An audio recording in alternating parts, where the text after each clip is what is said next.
Hello bachcho, let's see this question. This question says for which reactions delta H is equal delta U.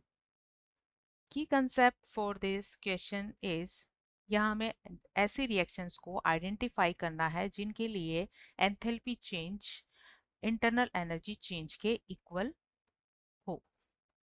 Key concept for this question is change in enthalpy, change in enthalpy of reaction जिसको हम delta H से represent करते हैं is equal change in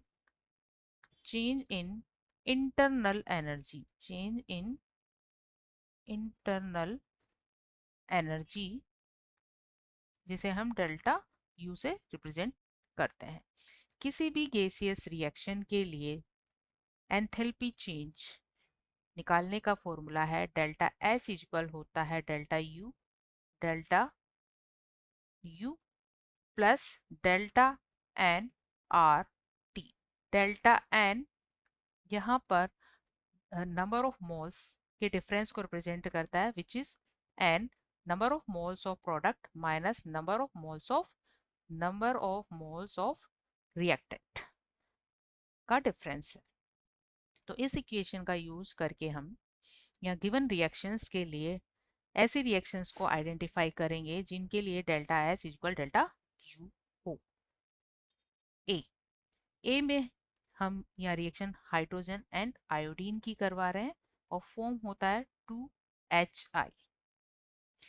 यहाँ सभी reactant and product gaseous state में है. Actually यहाँ पर डेल्टा एंड डिफरेंस मतलब मोल डिफरेंस गैसियस स्टेट में रिएक्टेंट एंड प्रोडक्ट्स के मोल्स का डिफरेंस होता है. ठीक है, तो यहाँ स्टेट मेंशन करना जरूरी है because these moles are represented for gas molecules. So इस रिएक्शन के अकॉर्डिंग प्रोडक्ट के 2 मोल हैं और रिएक्टेंट के भी 2 मोल हैं.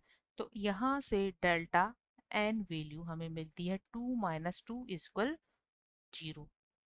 सो इस रिएक्शन के लिए डेल्टा एच इक्वल होगा delta U plus 0. Delta H equal delta U. Next है नाइट्रोजन एंड हाइड्रोजन की रिएक्शन से हम अमोनिया का फॉर्मेशन करते हैं. नाइट्रोजन एंड हाइड्रोजन की रिएक्शन से अमोनिया का फॉर्मेशन करते हैं जिसमें नाइट्रोजन के 1 मोल से हाइड्रोजन के 3 मोल रिएक्शन करके अमोनिया के 2 मोल बनाते हैं. तो लेफ्ट साइड टोटल मोल्स हैं, ये सभी रिएक्टेंट यहाँ गैस स्टेट में है और प्रोडक्ट भी गैस स्टेट में है.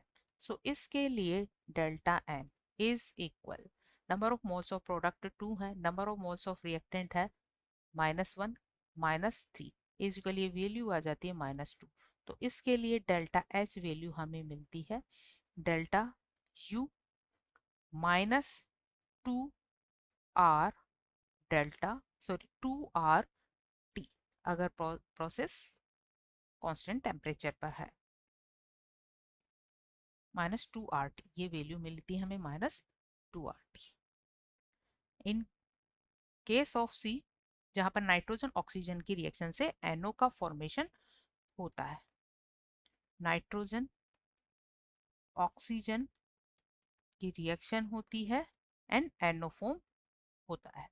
ये भी एक गैस है. तो इसके लिए mole difference of product and reactant are 2 -1 -1 is equal 0. So delta H is equal होगा delta U. So C also correct for this condition. And the last है डी जिसमें SO2 की रिएक्शन करवाते हैं O2 से SO3 फॉर्म होता है.